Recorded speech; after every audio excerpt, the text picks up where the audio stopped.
welcome to the Edmonds Unitarian Universalist congregation. My name is Marilyn, and I'm serving as your worship associate for this morning. And we're welcoming Linden Jordan today. Linden's career has included attorney, mental health counselor, and college professor in psychology. He is presently retired and serves as the chair of the PFLAG Skagit Speakers Bureau and presents the ABCs of LGBTQ+, and the science of gender to anyone who will listen. His passion is helping people understand others in a way to encourage openness and acceptance of those whom we might least understand. And of course, we welcome back to our friend and musical muse, Melanie DeMoore.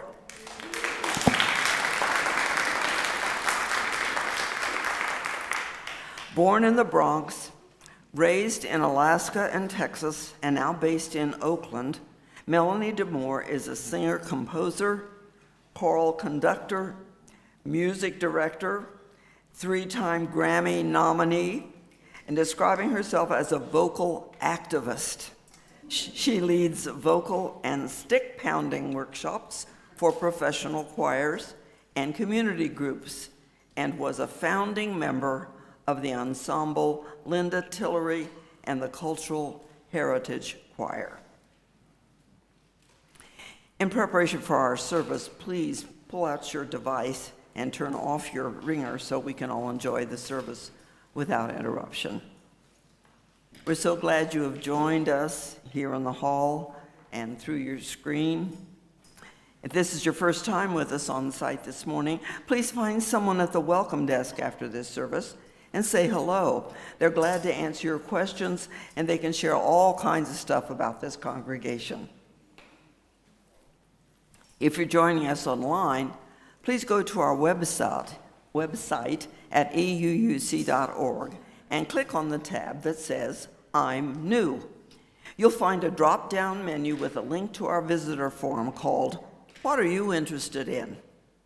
Fill that out and we'll send you more information about who we are and about who you can become if you choose to explore this amazing congregation. If you're here in Chapman Hall this morning and you want to gather with us to socialize after the service, please go out the double doors in the back, grab a hot beverage, and join us for coffee hour. We'll be in here out in the narthex where you get your hot drink and out on the playground with the kids of all ages. We welcome all children in all parts of our worship service, and we remind ourselves that the noises they make are both sacred and holy. We're very glad you're here. And now, we open the service with our land acknowledgement. Let us remember that our congregational home, this site on which we are gathered this morning, is placed on the ancestral lands of the Snohomish people, who have inhabited the English Sea since time immemorial, and who continue their livelihoods on these lands today. May we all live and learn humbly as allies to the Snohomish.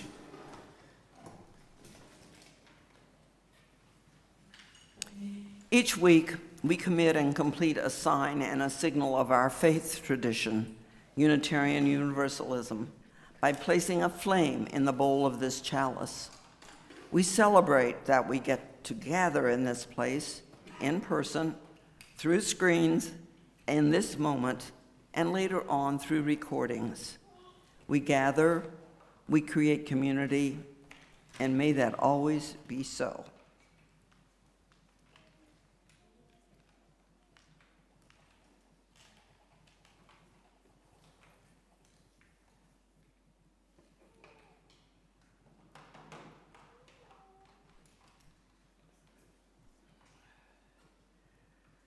And now let us say our affirmation.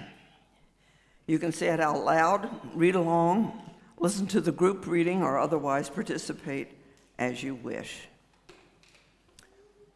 We need each other, and so we come to this place to work and dance and laugh and cry and think.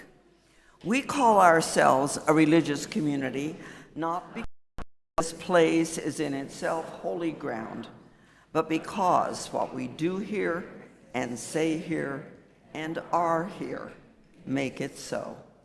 So let it be. And now our hymn for the morning is number 1053, How Could Anyone? We invite you to rise in body or spirit as you're comfortable to join in the singing.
Our time for all ages this morning is called Red, a crayon's story.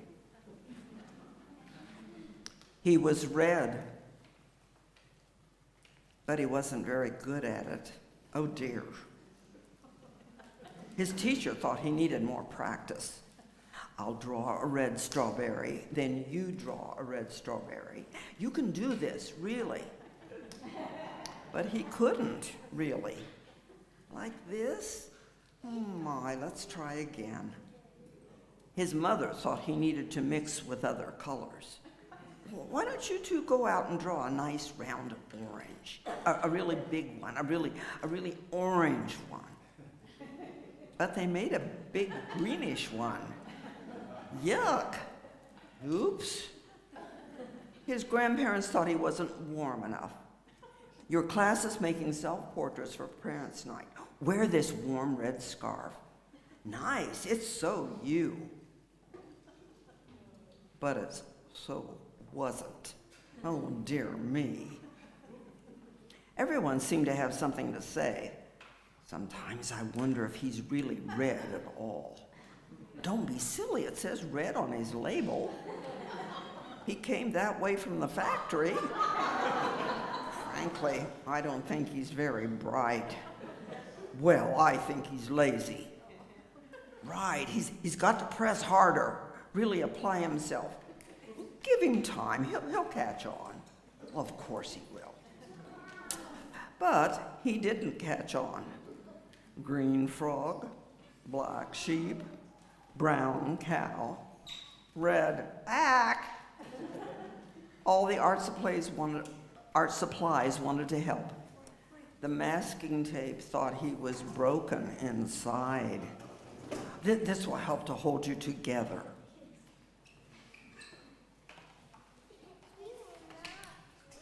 The scissors thought his label was too tight.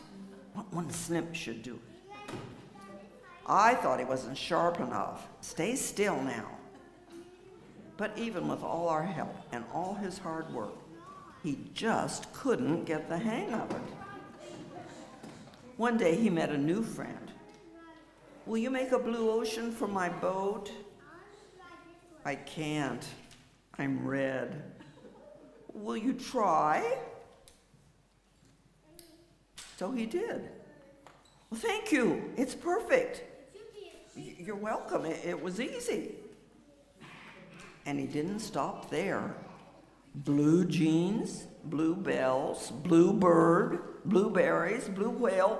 "I'm blue." He was blue, and everyone was talking. "My son is brilliant. Who could have known he was blue?" "I always said he was blue." It was obvious. His blue ocean really lifted me, and all his work makes me happy. His blue strawberries are my favorites. He's so intense.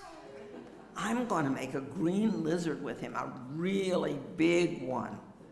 I heard he's working on a huge new project. He's really reaching for the sky. And he really was. The end.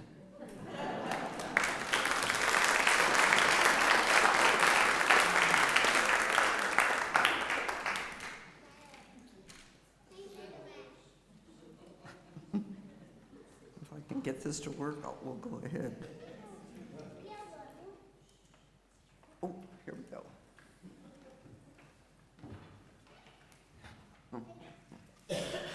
No, we're having a problem here. Here we go. Oh. It's doing funny things. It's not behaving the way you said it would. Where is it? Oh, it gets that instead of.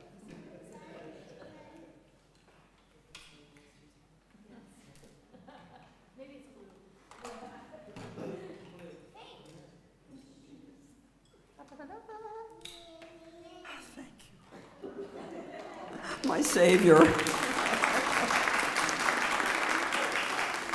So now we're going to sing our children out to their activities for the morning. This morning, the youngest members of our community will be gathering right outside this hall in the narthex. And when you have a moment, please express your gratitude to the adult and young adult leaders who are making this morning's adventures possible. So go your way in peace. The words are on the screen.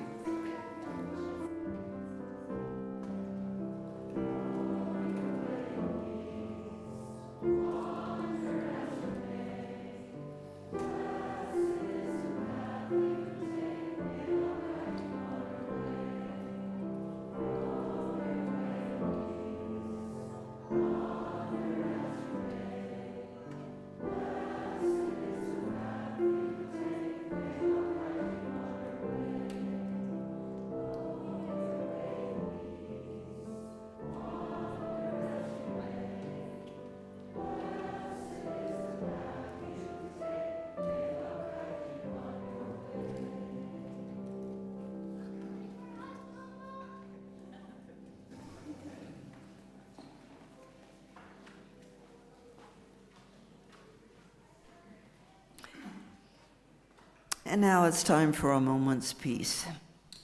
If you'll find a comfortable position, place your feet on the floor, relax your head and neck, soften your gaze, or close your eyes. We will enter a time of quiet.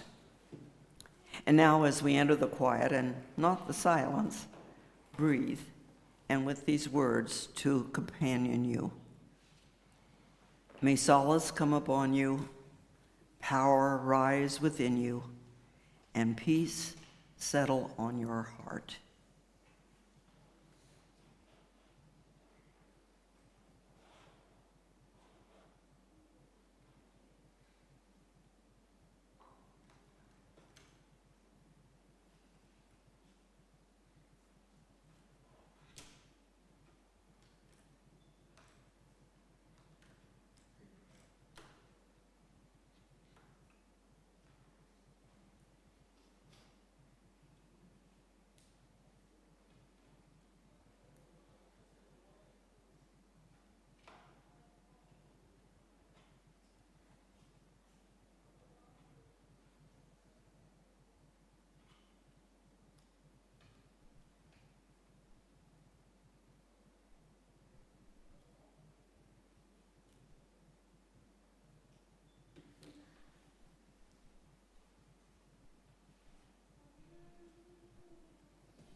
May it be so.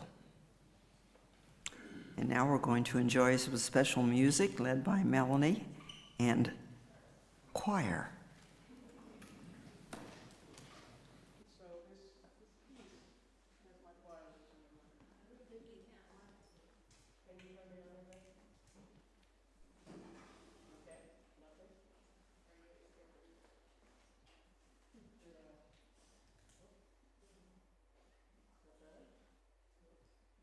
How about that? Okay, bring it down, bring it down.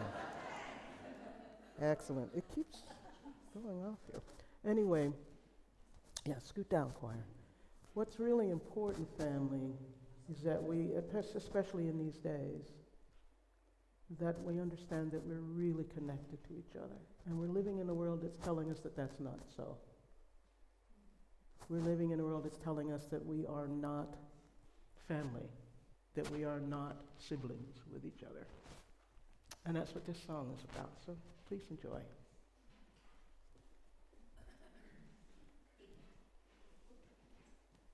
Excuse me.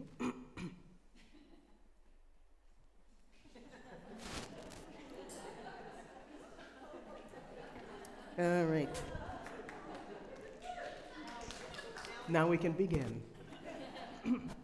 All one heart. All one heart. We as one together. Lead as one this moment.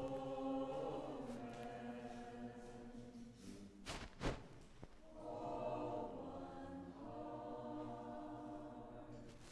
Sing as one together.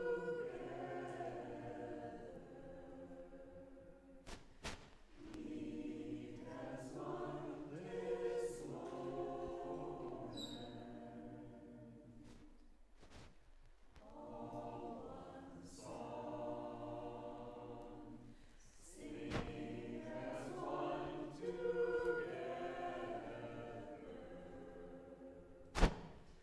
Sing as one this moment. Om.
Welcome our speaker. That was abrupt. Thank you. I think it's on. I think it's on. Marilyn, thank you. Thank you. When I was invited to come here, I was delighted to be invited to come here. And then Eric sent me the form I needed to fill out about the service. And I agreed to do the sermon. I'm not a minister. And so I look at this form and I go, uh-oh, I am in big trouble here because I don't know a lot of the practices that you do in the church here. But Marilyn has rescued me. And Thank you so much, and I love the reading of the story. You did a fabulous job with the red crayon. And a hand for the choir again, and Marilyn. Yes, yes, yes, yes. Okay, how is everybody doing? Good? Okay, it's wonderful to be here with you. I want to take a moment to introduce my sidekick with me here. This is Reverend Cindy Myatt. Cindy, stand up a second. And Cindy is my Cindy is my co-conspirator in P-Flag Skagit, and my life co-conspirator, which is a pretty wonderful feature. Cindy is also the Reverend of the North Cascades Wild Church. Yeah, I know. And so I'm sure if you have questions about what the heck a wild church is, Cindy would be happy to tell you a little bit about it, because it's pretty spectacular and it's incredibly unique. And I think the UU people would really like this idea, quite frankly. So, a conversation about gender. So when Marilyn was reading the information about my background, I suppose in some ways it's what qualifies me to talk about the things I'm going to talk about. I have a master's in psychology, and I have a law degree. But if you want to hit the next slide for me, please. More importantly, we all have stories. And as humans, we tell a lot of stories. We think in stories. It's unique to us. But the all-important question about our stories is, whose story is it? Because I think a lot about when people find out they're pregnant, they're going to have a baby, they're going through IVF, they're going to adopt. The minute that happens, we all have stories about who these people are going to be. Who are these little people going to be when they come into our lives? Some of us, as we're growing up, we're thinking about, I'm going to be a mommy, I'm going to be a daddy. Who are these kids going to be? And a lot of times, our kids, we tell stories about how they're going to live out our dreams. Oh, it's true. It is just true. But we have to remember that when we bring these people into our lives, these small, vulnerable people into our lives, it's really their story that matters. And when I talk about what qualifies me to be up here talking about the things I'm going to talk about, it's my story that really is at the heart of why I'm here. If you'd hit the next slide, I'd like to introduce you to someone. This is Linda at the age of 5. And she is not a happy camper here because she is being forced to be the flower girl at her uncle's wedding. And the shoes are too tight, and the dress is too starchy and stiff, and besides, it's a dress because that isn't who this kid is. Hit the next slide. This is who this kid is.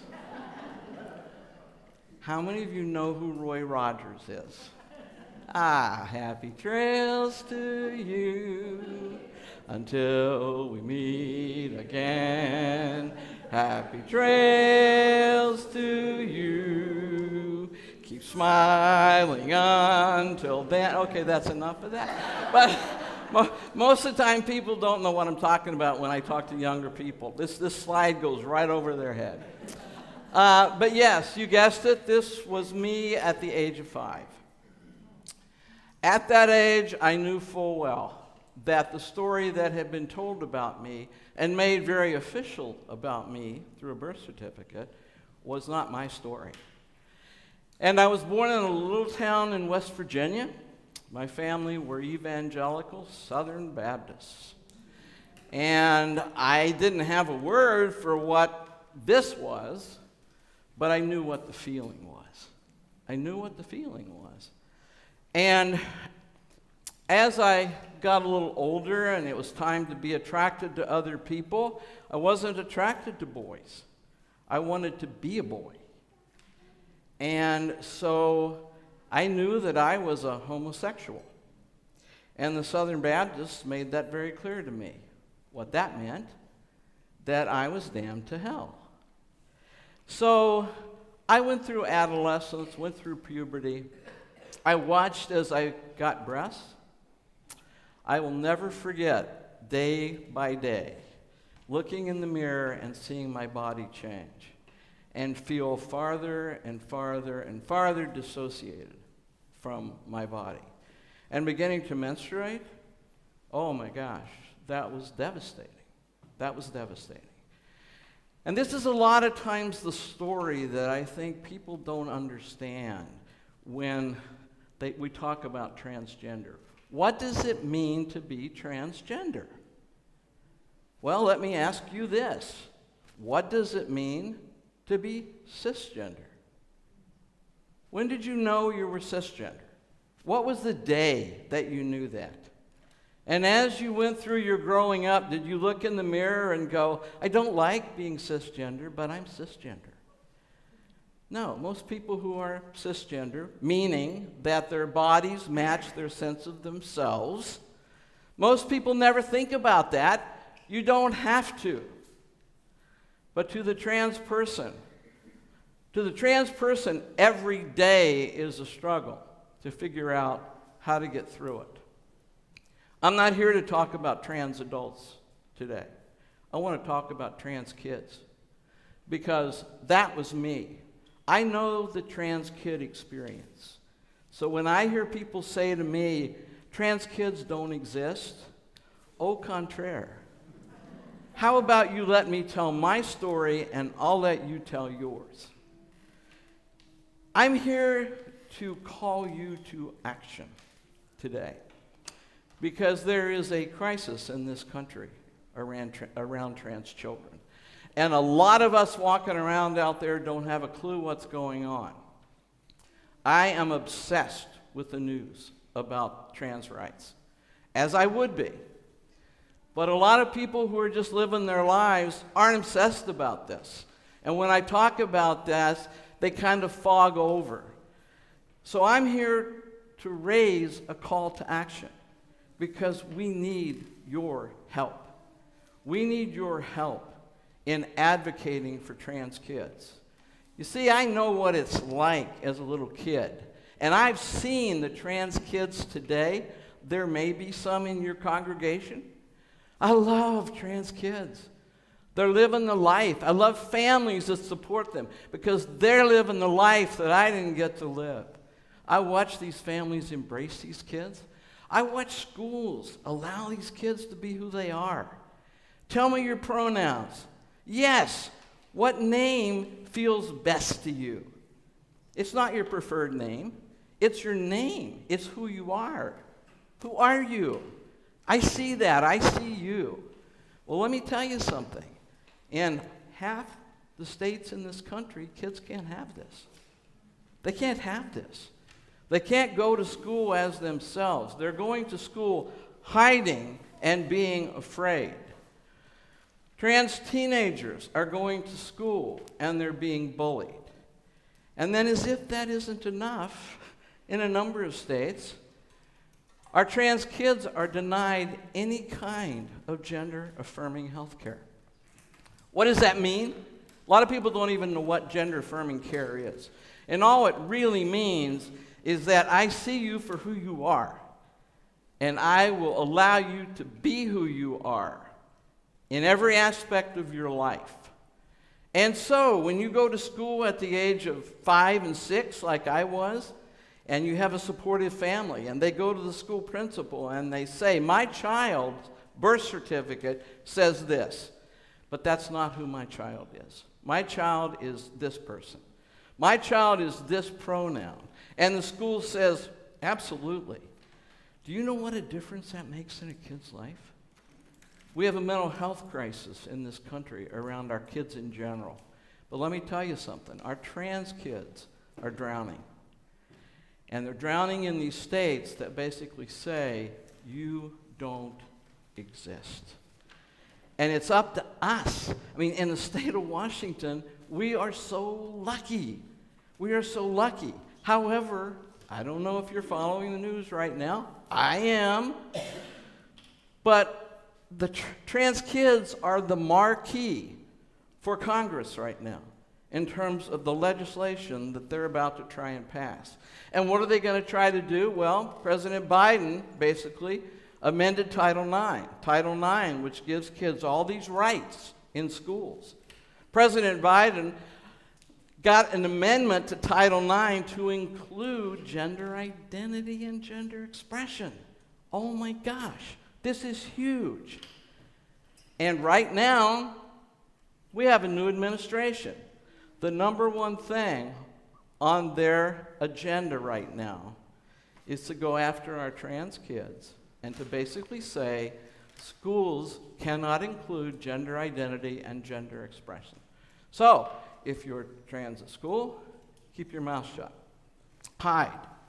Don't give yourself away. Wow. This is going to be federal, folks. This is the federal Congress that's going to enact this. States, right now, are allowed to do something different. We are the model state for rights, for gender identity and gender expression. We are the model state in Washington.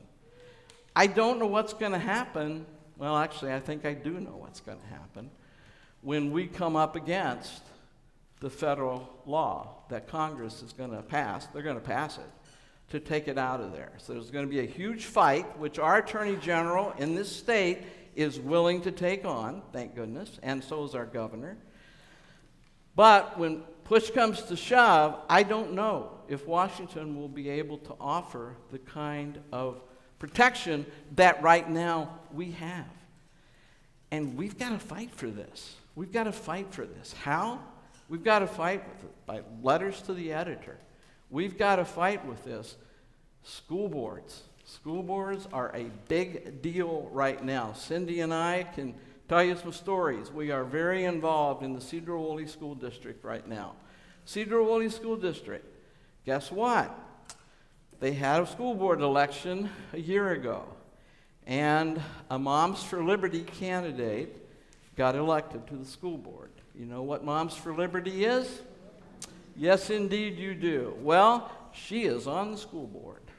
And right now, it is a fight because it's 2-2 on our school board, and there's a fifth person going to be appointed. And there's this huge fight going on about whether or not Cedro is going to go to the Moms for Liberty as a majority.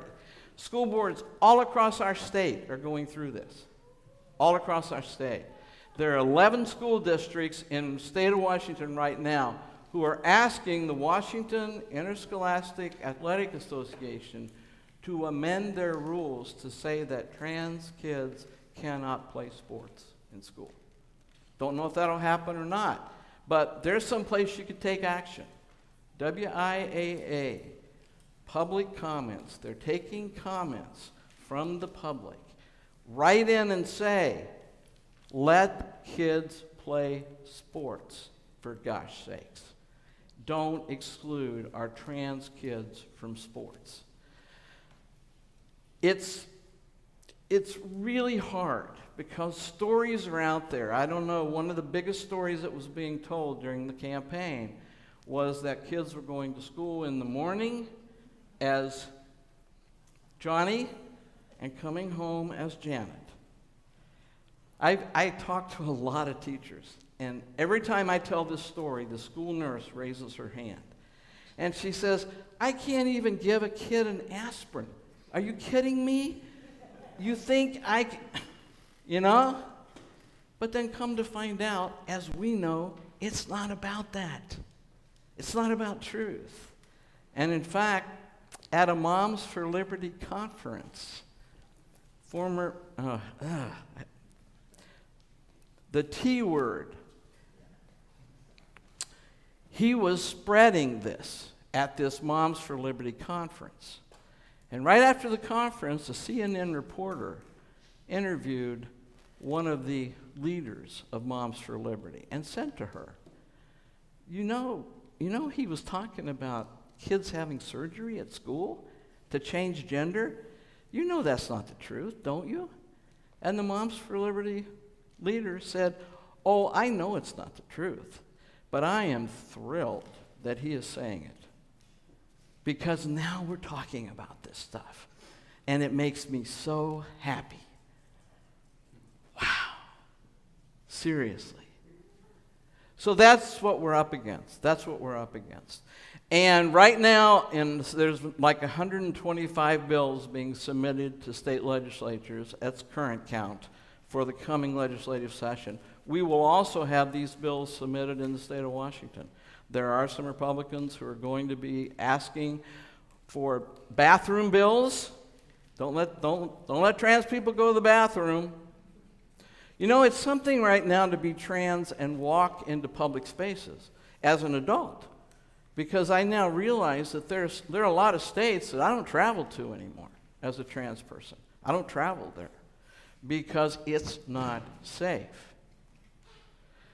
And those are the things that trans families have to think about too. This is a whole new world out there.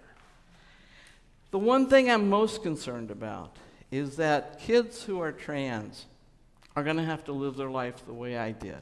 What I had hoped was that when I grew up, I would be able to do something to help kids not have to live the way I lived. Because I transitioned at the age of 63.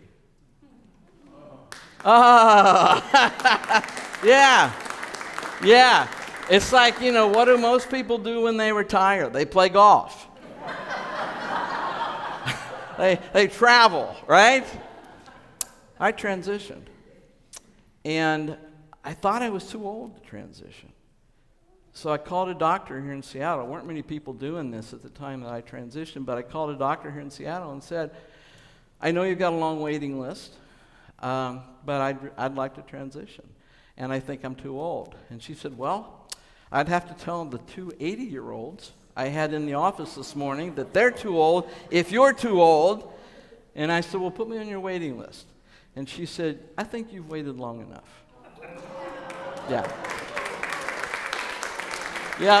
Yeah. That's what I want for our kids right now. I want our kids to meet with schools that welcome them, with health care that welcomes them, with enough mental health care to help families make these decisions that are hard decisions. Kids going through adolescence. I want families to all have the gender clinic in Seattle. However, the waiting list at the gender clinic is 3-4 years? It's something like that. It's really hard to get in. We don't have abundant care. And the effort is going to be to shut all that care down, to shut it all down. So I'm here to ask for you to join us as allies in this fight. We need regular people who are writing their legislators and saying, even if you know your legislator is going to support this, I think to myself a lot of times, I live in a terrible district right now. I live in the 39th district. And it's a terrible district. It's very conservative. But even if you know your legislators are going to support non-discrimination for trans kids, write them anyway, because the count is really important. We want people to know that we're out here and that Washington State, we're not going there. We're not going there. And our kids deserve better than this. So, conversation. I talked a lot. What are your thoughts? Questions? Yeah.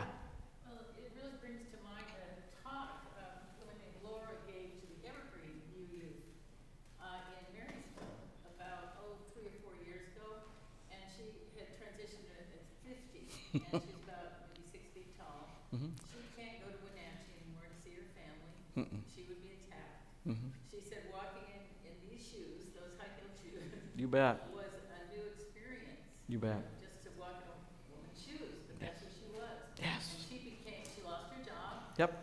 But she became an activist and also working within, I think it was the Whatcom County legal system or some way. She's a really dynamic person, but she was just telling that You bet.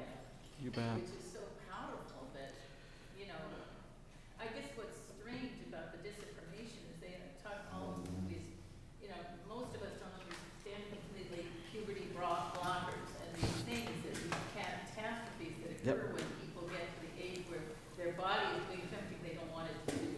Exactly. And that's what the right wing tends to And- be able to capitalize on. Oh, you're abusing children. Oh, yes, and you're giving medication. That is tried and true, which is a lie. But wouldn't it be more logical to handle it at that age so that we don't have Oh my God. Look at, I mean, that's the thing. I have so many friends who are trans and transition later in life, and there are some things you are never going to walk back. And these puberty blockers are a blessing.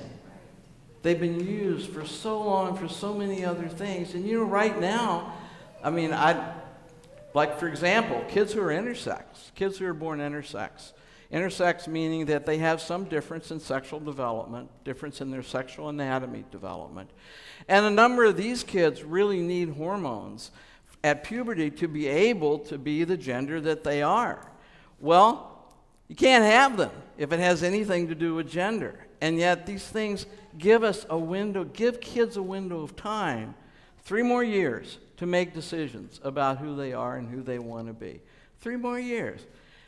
If you don't want to go forward, stop them, and the puberty you were born with takes over. Body's a wonderful thing. But if you're trans, then you can take hormones to allow you to go through the changes that match who you are. Maybe the science is something that's going over our heads, and we need to get the science out there much more. That's the talk that I usually give. If they had given me an hour today, I would have done the science of gender. And I really recommend. P-Flag Skagit has a YouTube channel. I have 2 keynotes on that channel. One is the science of gender, which will give you all the science you could ever want be behind talking about all of this. And I also do the ABCs of LGBTQ. If people in your family who don't understand, have them sit down and watch these videos. There's a ton of biology behind why we're trans. A ton of it. And a lot of it happens in the first 9 months of pregnancy. That is fascinating to me. It's fascinating to me that 6 to 14 weeks of pregnancy, the sexual anatomy has formed. By 14 weeks of pregnancy, when people don't even really know they're pregnant, sexual anatomy is done. But the influences on what that sexual anatomy looks like is mind-blowing from a biological point of view. No, people don't understand this. It's like talking a different language. But most of them don't want to understand it, is the problem. I can't talk to people that's minds are closed. Yeah. John. Yeah, I have a question about the driving force for someone to transition. Mm-hmm. And whether, or how much of that driving force would be dysphoria with the role models that society has placed on us, and whether, if society didn't place such rigid role models on everybody, whether there would be a lower tendency to transition. I'm going to tell you that my guess is yes for some people. And I've had this conversation with some people who are trans, who say, I may not have gone as far as I went in my transition had it not been that I have to fit some model of what all this looks like. And yet, having felt that drive to transition, it's a pretty powerful motivation because it's who you are. And that has a lot to do with brain development. I'm talking about biology and gender. It has a lot to do with brain development and this notion of who we are. I also know that we made this all up. You realize that, don't you? Gender, we made this all up as to what gender means. And as presenting as a woman for 63 years, oh my God. I have so much empathy for women. No, I mean, I know that sounds stupid. But when I transitioned and I first got this and my voice dropped and I was able to go out in the world and get the man hubba hubba sign. The men, I don't know if men know they do this, but we do this thing on the street where, men do this to men. Yeah, I mean, it's crazy. But once I got the hubba hubba sign and I passed as male, the other thing I realized was that I could go out at night and not be afraid. I had no idea how much fear I carried as a woman.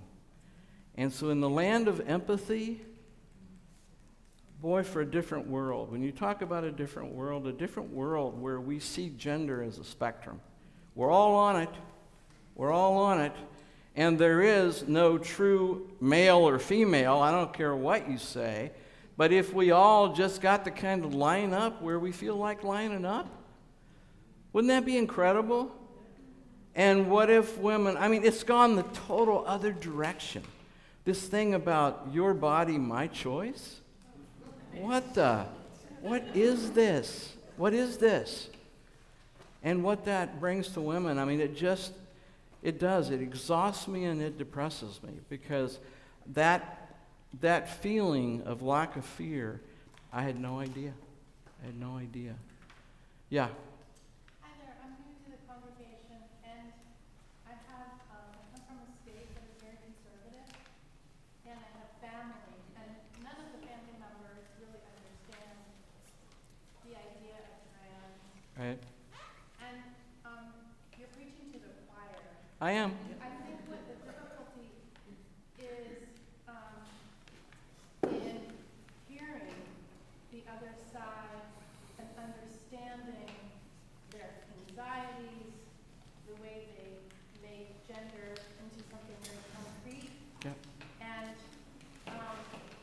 trying to empathize or understand what is underneath their argument. Absolutely. Or what is right and what is wrong, what is based in religion.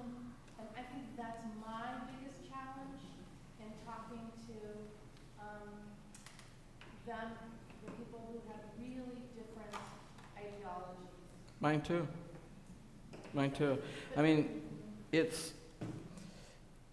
It's one of the things that as a trans person, I can't have those conversations. I don't go to evangelical churches because that's just a huge trigger for me. I was so traumatized by my religious upbringing. So that's another thing that I come back to people who aren't trans and who are allies to try and have those conversations that we can't have. And sadly, one of the things I think we learned in the gay rights movement was that what is the single biggest thing that changes the hearts and minds of people? Knowing and loving somebody who's gay. Knowing and loving somebody who's trans. Suddenly there's a reason. It's cognitive dissonance. Cognitive dissonance is this amazing psychological principle where I've got to really have some reason to give up my sense of being right. And when you come from a religious background where God made two genders, that's it, male and female, good luck with that. Good luck with that. Until somebody loves somebody and somebody in the family, I hate to say this, but until somebody in the family commits suicide as a result of the rejection that has happened to them. And believe me, that's happening all over the country right now. Right now it is, because what is the point? What's the point? I think in that context of the fears of people that are against this,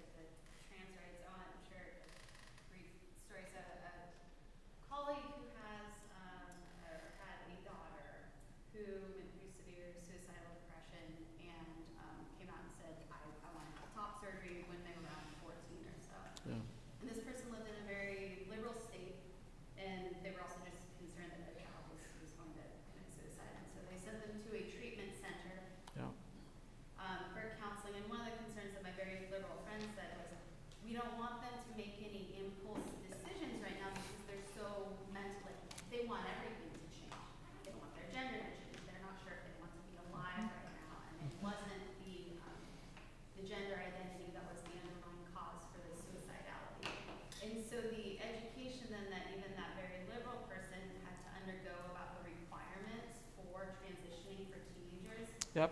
was helpful for them, because I think a lot of conservatives say, our children are gonna make impulse decisions, and Right. who knows, when I was 16, I wanted to get a motorcycle, right? But now Right. they're Right. making impulse. And so in Washington State, one of the providers in my clinic has educated the other doctors where I practice that you can't even get surgery before 18. Sure. And this provider who treats teenagers in my practice says, we can stop the hormones from kicking in while this person figures it out.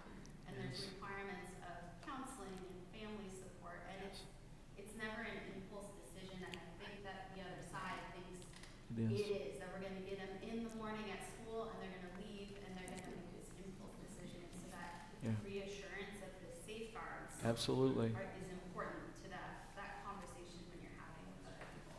You know, that's often the feedback I get when I talk to people, even people who are very liberal around the issue of being trans.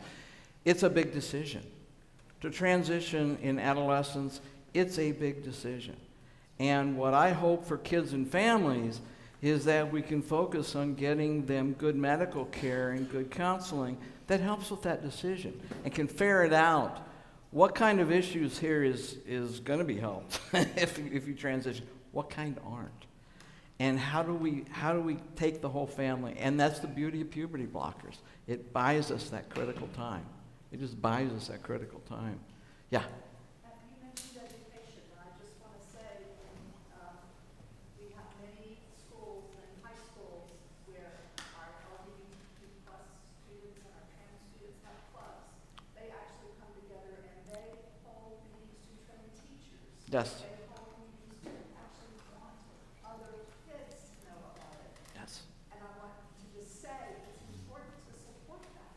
It's important to support, and they're talking about kids in elementary who are thinking about that and forming mentorships. So I just want to say, we don't want to lose that.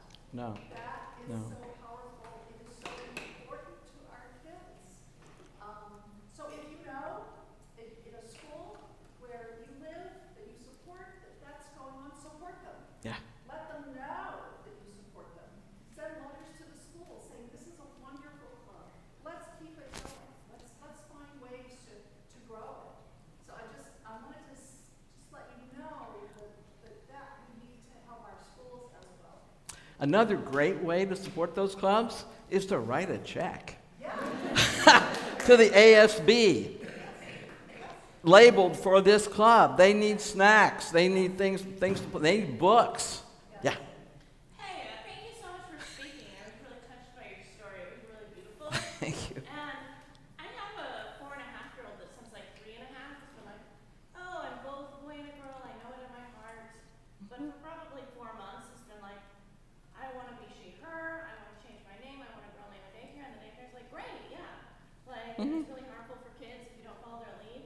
But I've been like, usually I have a master's in psychology and I've had some trans clients and I've worked with some families in the past, but I've been shocked at how like liberal and leftist family and friends will say really harmful, uninformed things. Like they'll think we're starting our 4-year-old on hormones. Oh, God. Or, like, they won't know the difference between sexuality and gender. And my boomer parents, who I love, are like, oh, we want to be equals in this conversation. I'm like, you don't have any knowledge of this topic.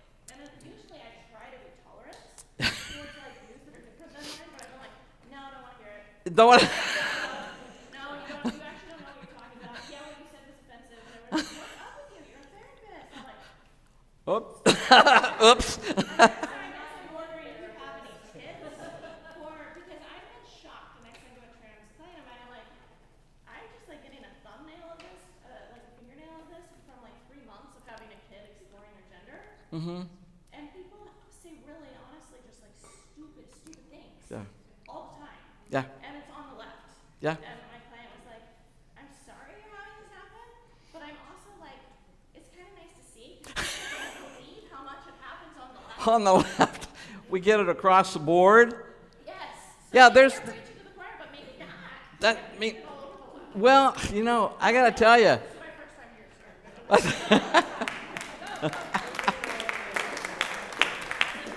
You know, the other thing, I'm happy to preach to the choir because I want to support the choir in giving them information for when they go out there. They can talk to their family members, you know, because good, solid information is the critical piece, you know?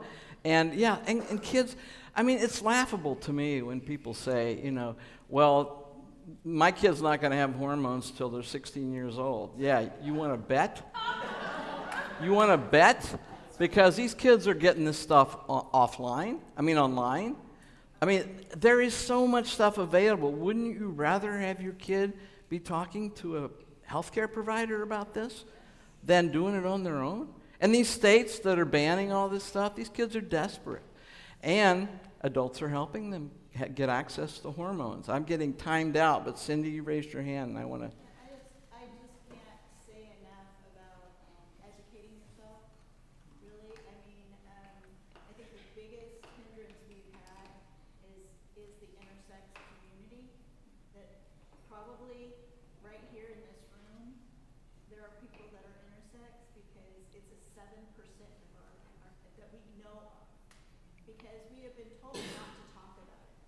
And many are born intersex and live their whole entire lives and then find out that they are because they get a episiotomy or they can't get pregnant or, you know, it's like, so even when a child is put into your hand, it is a human.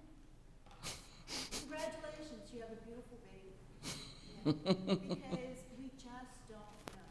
No. We just don't know. And you can have this child for, you know, like I said, 18 years without a period, thinking, well, I wonder why my daughter hasn't gotten her period.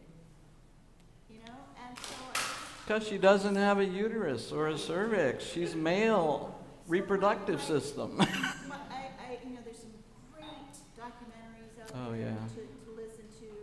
But the thing about this intersex stuff is these doctors have normalized many people. I mean, we continue to do this in every state. We do normalization surgery on children who have ambiguous genitalia. And so they tell these kids not to tell anyone. We shame them from the moment it happens. And talk about, you know, not getting permission. They do this almost immediately when the child is born. So this is a surgery, we don't even get counseling to decide whether it's good or bad. This is something that's done right away. We are doing more counseling now because we have a great school right here. WSU is doing amazing things, but you've got to understand, it is our job to understand, not just take the word from us, but actually watch videos, talk to people, educate, and listen to your kids, listen to your kiddos, listen to your people, you know, and really be willing to listen, because I think at the end of the day, this is going to be a hard 4 years, and we're going to have a lot of people that are going to go right back into the closet, and more suicides and more other things that we have seen in the past. So if we have a community that these children feel safe in, more power to us. Bring them in, love them, take care of them. Can I take one more question here? Go ahead. So I guess I have more of a question that isn't about like voting so much. Like there's so much that we can do, like voting and stuff, but that's over a certain age. How do we protect trans kids under that aren't also our kids? Because in Central Washington and Wenatchee, where I grew up, so many kids became part of the statistics where they did kill themselves, but it was never said. Right. Because those people tried to keep it out of the headlines. You bet. They keep it out of the headlines, and the child is buried as the gender they were labeled on their birth certificate. We have no idea how many kids do, but we know there's a lot of desperate kids. Trevor Project, which is a 24/7 suicide hotline for our queer kids, their calls are up 72% right now across the nation. And it's a serious thing.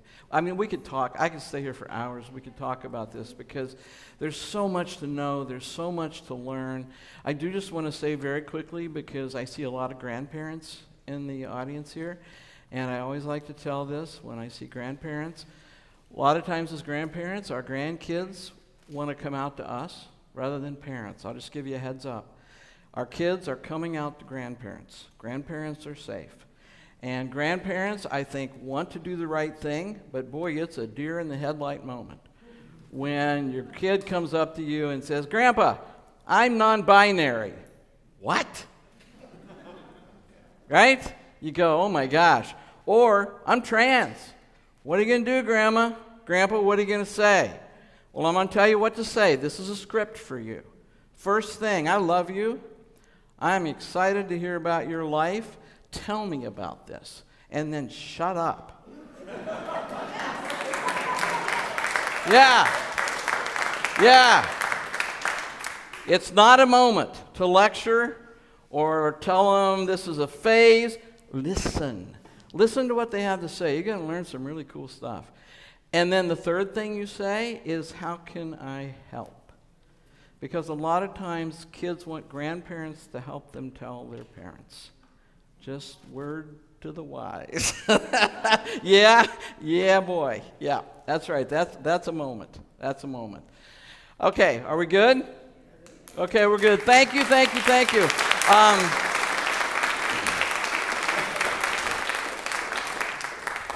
I sent a list to Cindy of resources, books, movies to watch, things to stream, websites that are really good. I just broke it down into a page.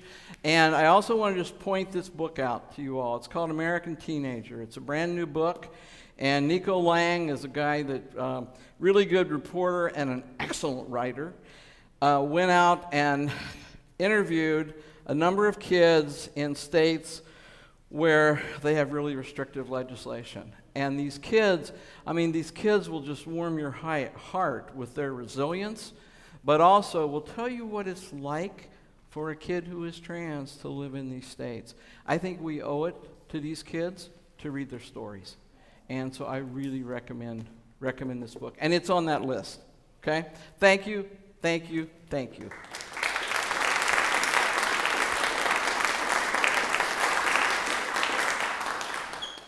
you so much, Linden. Very provocative and very interesting, and I'm sure we've all benefited from your wisdom. Now it's time for our reflections ritual.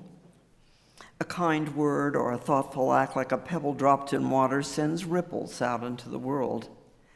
Should you wish to make a promise or let go of one, remember someone, release a bit of pain, or forgive yourself or someone else, or otherwise mark some important event or occasion, please step forward and quietly send your thoughts outward as you drop a pebble into the water, mingling the ripples of your intention with the ripples of other people in this community. During this quiet time, as the beautiful music plays, please feel free to come forward and place a pebble in the water. Please approach by the outer aisles and return by the center aisle. I'll drop one pebble for all those whom we wish were here with us today, and another for all those who wish they were here.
May it be so.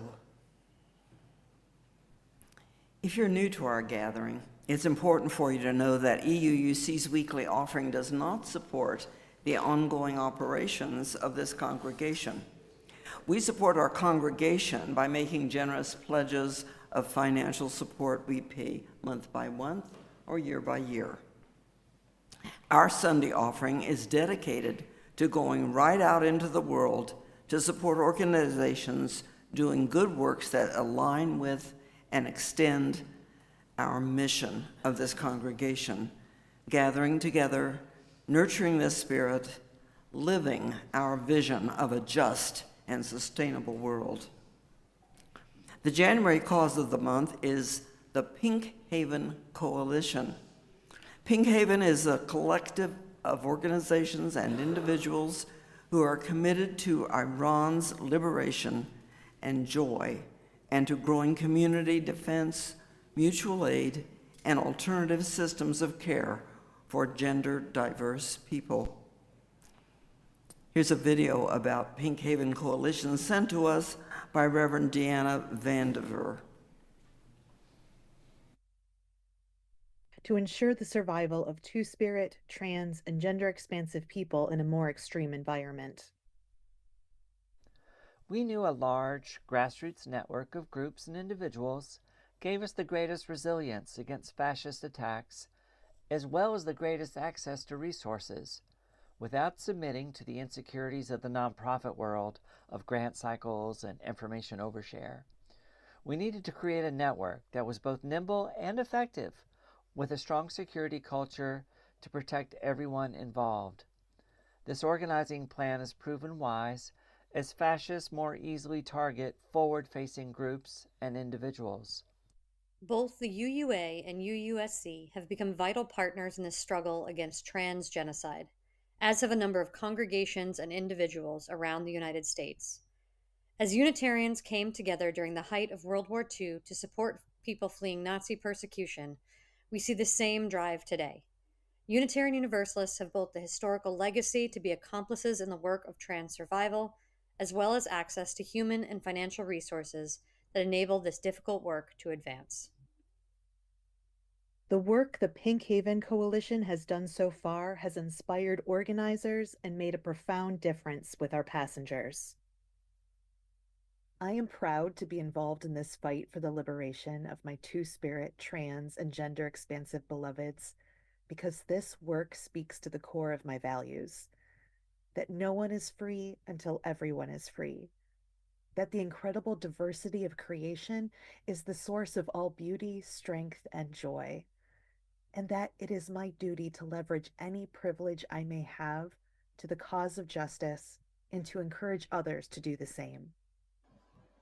As an abolitionist committed to trans liberation, being a part of this network is a powerful way for me to practice the world I want to live in. Honestly, this is selfish work for me, because I know that my world is better when two-spirit, trans, and gender-expansive folks can live as their full, true, and authentic selves. And I have the great joy of being part of building the beloved community in the here and now for all of us. What this network does is vital, life-saving work. How this network does what it does is soul-saving work. I have been involved with many organizations over the past 30 plus years, and rarely have I seen one run as effectively, passionately, and with such integrity as this one. Run by impacted people, for impacted people, by listening to those most impacted to get them to a place of safety and hopefully onto a life of self-actualization and success. In this particular time in our country, when so much is in flux, to know that there's an organization doing the work that needs to get done because purely and simply it needs to get done is such a gift, and I continue to treasure the opportunities I have to be a part of it. The greatest honor for me is being there for our passengers as they share their grief and fear over the hateful conditions that have been imposed on them, and to be a witness to their tears of sadness. But then also, as we help them find hope and ways to greater safety, We give them possibility. Then I also get to witness their tears of happiness and of hope. And this is what I want everyone to be able to feel. Pink Haven has helped in so many ways, but most importantly, Pink Haven, in my opinion, saved my daughter's life, aiding us to flee a state that was no longer safe for us in any way, shape, or form. All the people who have helped and continue to help us has really saved my little but strong family. I can't wait for us to find a home to plant our roots so we can also join Pink Haven in helping other families. We love you all and thank you all so very much. I've been a single mom their whole life, and Pink Haven is the first group of people who has helped us. It brings tears to my eyes. It truly does take a village. It just took us a while to find ours.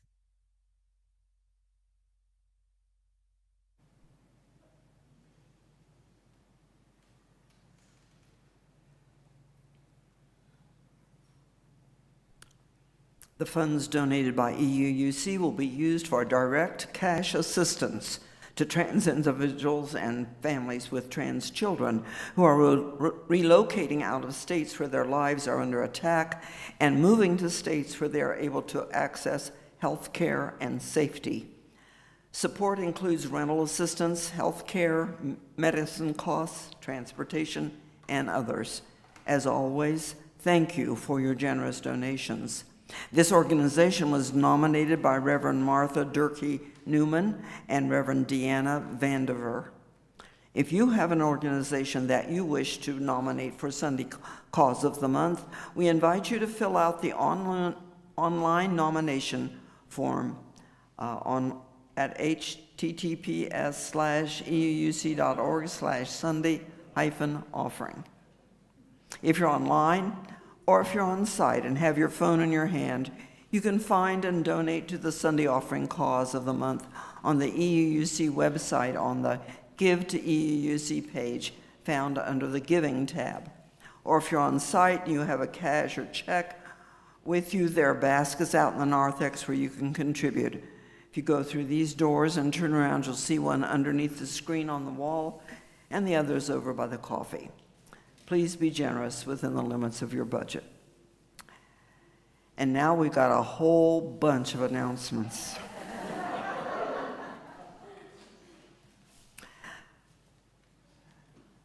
The period of transitional ministry has begun for this congregation. With Reverend Eric Kamenetsky's retirement from serving as EUC's settled minister, our congregation is entering a journey that will take us through 3 different types of ministry, one after the other. First, our Board of Trustees has chosen members of a search committee to help us find a minister to work with us from February of 2025 through June or July of 2025. The minister or ministers that we bring on for this period of time will help us hold the ministry while we prepare to search for an interim minister. Our interim minister will help us take a look at where we have been as a congregation, where we are now, and where we hope to be going. To see all the steps on the path to a new settled ministry, please visit euuc.org and go to the staff page or use this QR code. The office will reopen on January 7th. It's been closed for the holidays. Number 3, our custodians have been taking a vacation.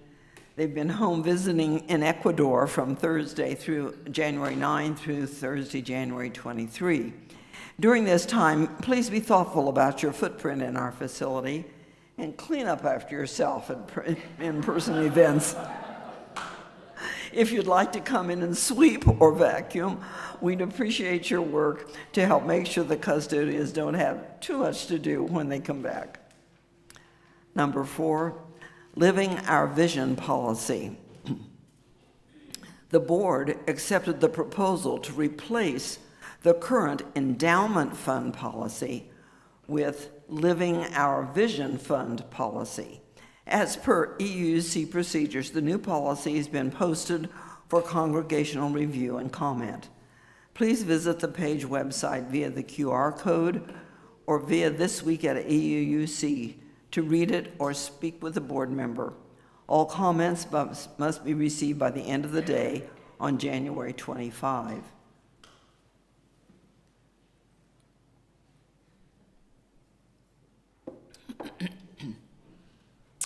You've probably noticed that the new doors are here. They were installed last week. Good news, your old keys will still work.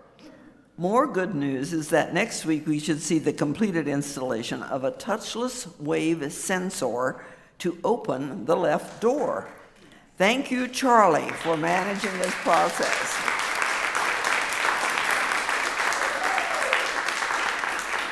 Door folks can see Charlie or Cynthia for training on how to unlock and lock the doors from the inside. Number 6, let's make good trouble in Olympia again this year. A $12 billion deficit and the new federal administration are looming over the 2025 legislative session. Last year, our EUC lobby team submitted over 2,000 comments to our legislators, and it made a difference. Let's do it again to defend and advance our progress. Stop by the lobby team table in the narthex after services on January 12 and sign up. You can also use the QR code or mail us at lobbyroom@euc.org. EUC has a drum circle. The next one is on Thursday, January 9th from 7 to 8 p.m. Learn how to create or improve a rhythm on a hand drum or percussion. Cindy Olajar will help guide us to fall into a meditative groove while having fun collaborating with others in this process. Number 8, All Ages Art Club, starting up on January 19. Do you need a creative outlet for channeling all that's happening in the world? Do you watch Instagram reels and TikTok videos of people making art and feel soothed? Or say to yourself, I want to do that. Do you want to make art with your loved ones? Then join us on the third Sunday of each month for the All Ages Art Club after Sunday service from 11:30 to 12:30. We will meet in RE6. Missy and Corbin will lead you through a no skills and no experience needed art project.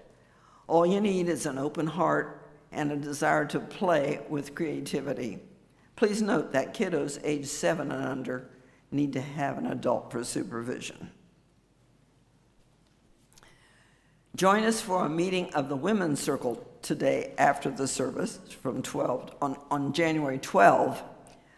From 12 to 1:30. If you're staying between worship and the circle, you're invited to bring your lunch. We'll gather in rooms 1 and 2 for reflection and community. This space is welcome to all women and non-binary folks who feel that it's the right space for them, and will be led by EUC member Sarah C. Jackson. And happening today on site is First Sunday, and so you can join us for a wonderful lunch planned and prepared by our own Andrew Greaves, and followed by the Creating the Container workshop led by Aisha Hauser. The topic will be race and identity. This is so important as we head into the tumultuous seas of the next administration. There will be a children's program during the workshop from 12:30 to 2 p.m. You can drop off children in rooms 1 and 2 before the program. Well, it looks like our chalice has gone out on its own. But we can say the words. You can say them with me. They're on the screen. We release this flame, but not the light of truth. We release this flame, but not the warmth of this community. We release this flame, but not the fire of our commitment. These we will carry in our hearts Until we meet again. Walking out music is going to be led by Melanie. Up, family, if you can. Let me make sure I've got this button pushed. Yep, I got this button pushed. All right. First of all, you. Who?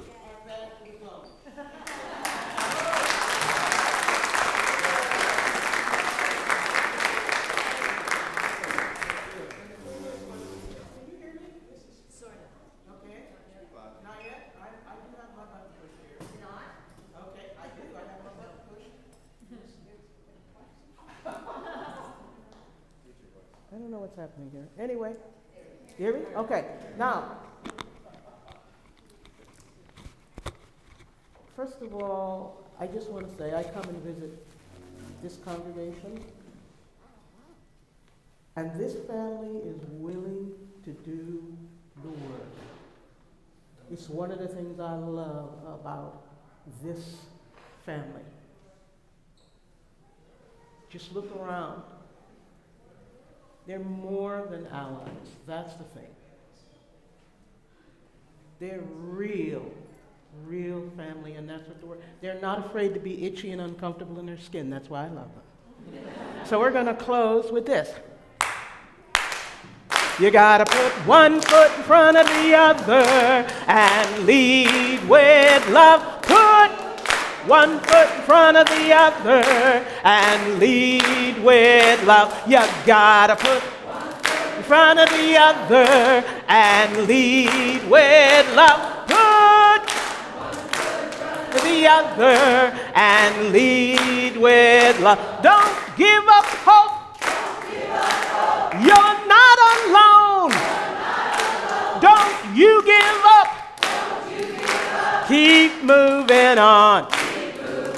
So we gotta put one foot in front of the other and lead with love. Put one foot in front of the other and lead with love. You gotta put one foot in front of the other and lead with love. Put one foot in front of the other and lead with love. Lift up your eyes.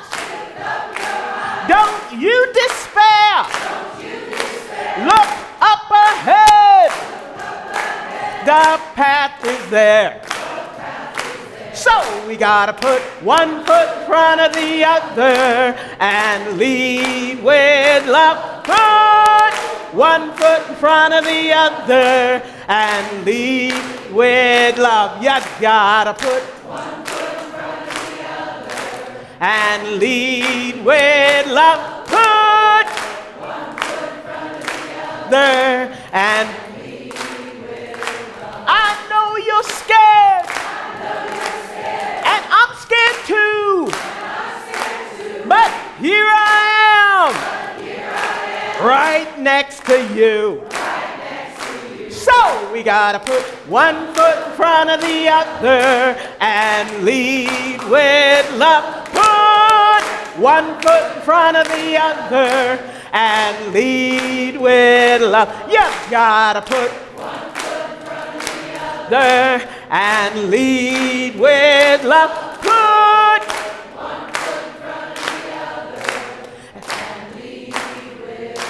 and lead with love. And lead with love. Oh, lead. Lead with love. Yes, lead. Lead with love. And lead. Come on. With love.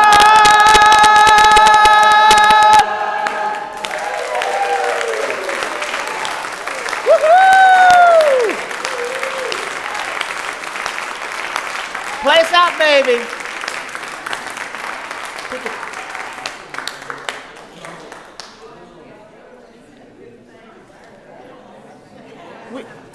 We give thanks for, I guess people is. We're just saying we give thanks to everyone who's made this service possible this morning. Yeah.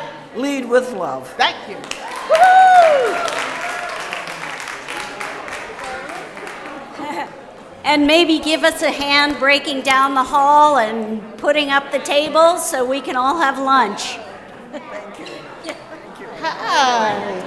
How you doing? You holding up? Nah, Happy New Year, baby. We got work to do.